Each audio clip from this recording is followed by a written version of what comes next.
Bismillahirrahmanirrahim. Assalamualaikum warahmatullahi wabarakatuh. Selamat pagi semuanya. Semoga semuanya dalam keadaan sehat walafiat. Baik, pada pertemuan kali ini kita akan mempelajari materi terkait dengan sistem rem pada kendaraan, di mana kompetensi dasarnya adalah menerapkan cara perawatan sistem rem konvensional. Nah, tujuan pembelajaran pada pagi hari ini, yang pertama adalah nanti peserta didik diharapkan dapat menjelaskan fungsi sistem rem pada kendaraan dengan benar. Kemudian peserta didik juga dapat menguraikan prinsip dasar sistem rem pada kendaraan dengan benar. Kemudian peserta didik dapat mengidentifikasi komponen-komponen sistem rem pada kendaraan dengan benar, serta peserta didik dapat menentukan letak komponen-komponen sistem rem pada kendaraan dengan tepat. Nah, itu adalah tujuan pembelajaran dari materi yang akan kita pelajari pada pagi hari ini. Baik, mari kita perhatikan gambar berikut. Di sini ada sebuah gambar di mana ada sebuah kendaraan yang terlihat mengerem mendadak karena di situ ada sesuatu yang menyeberang jalan. Nah, ini adalah salah satu contoh fungsi dari sistem rem pada kendaraan.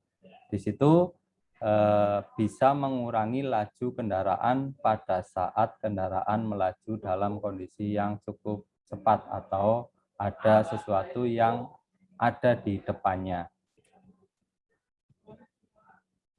Selanjutnya, di sini ada beberapa gambar. Yang pertama, di sini ada gambar kendaraan yang sedang parkir di tempat yang menurun.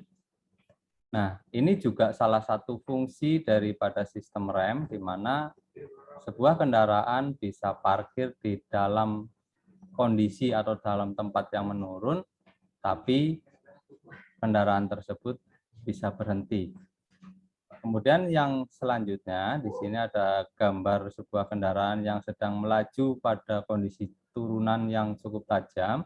Ini juga merupakan salah satu contoh dari fungsi rem itu sendiri, di mana kendaraan ini tidak meluncur terlalu cepat pada saat jalan menurun atau berada di jalan yang menurun, sehingga tidak kebablasan.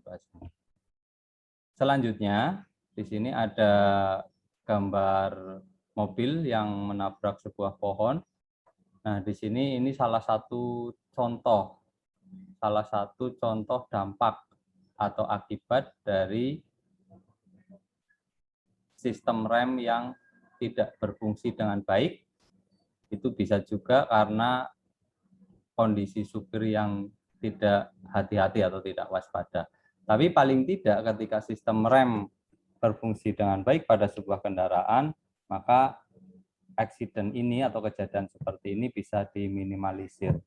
Kemudian gambar yang ini juga sama, di situ ada sebuah kendaraan yang mengalami kerusakan akibat sebuah kecelakaan. Di sini juga kemungkinan salah satu faktor penyebabnya adalah karena fungsi sistem rem yang tidak bekerja dengan baik. Sehingga dari beberapa gambar tadi bisa kita simpulkan atau bisa kita kemukakan bahwa fungsi sistem rem pada sebuah kendaraan itu antara lain mengurangi kecepatan kendaraan, menghentikan kendaraan, kemudian memungkinkan kendaraan parkir di tempat yang menurun. Yang keempat adalah sebagai alat pengaman dan menjamin pengendaraan yang aman. Nah, barusan tadi sudah kita sampaikan, sudah sedikit kita bahas terkait dengan fungsi sistem rem. Nah, selanjutnya kita melihat prinsip dasar sistem rem. Prinsip dasar sistem rem adalah dengan mengubah energi gerak menjadi energi panas melalui sebuah gesekan mekanis antara dua objek, yaitu objek yang bergerak dan objek yang diam. Nah, contoh ada gambar di sini.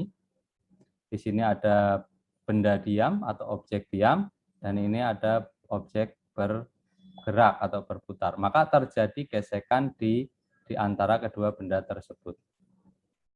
Jadi pada dasarnya, rem bekerja disebabkan oleh gaya yang menekan atau melawan sebuah objek yang berputar. Sehingga ada gaya perlawanan pada bagian gesekan di sini. Kemudian energi gerak diubah menjadi energi panas dengan melalui gesekan, sehingga objek yang berputar menjadi berhenti.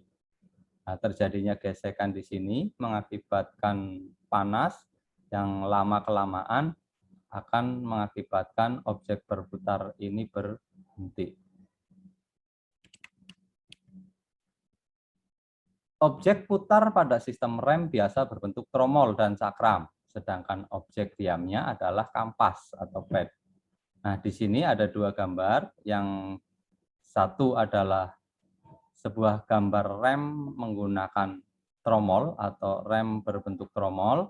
Di sana objek putarnya adalah tromol, ini berarti yang berputar adalah tromolnya. Kemudian objek diamnya adalah kampas rem yang ini. Nah, pada saat tromol berputar, kemudian pedal rem diinjak, maka pada bagian wheel cylinder ini akan meregangkan kampas rem, menekan kampas rem sehingga kampas rem bergesekan dengan bagian tromol. Nah, terjadilah pergesekan di antara kampas rem dengan tromol sehingga putaran tromol akan melambat dan akhirnya berhenti. Kemudian yang di sini juga ini merupakan sebuah gambar rem juga, cuma di sini berbentuk cakram. Nah, di sini objek putarnya adalah disc brake atau cakramnya. Cakramnya berputar, objek diamnya adalah brake pad atau padnya.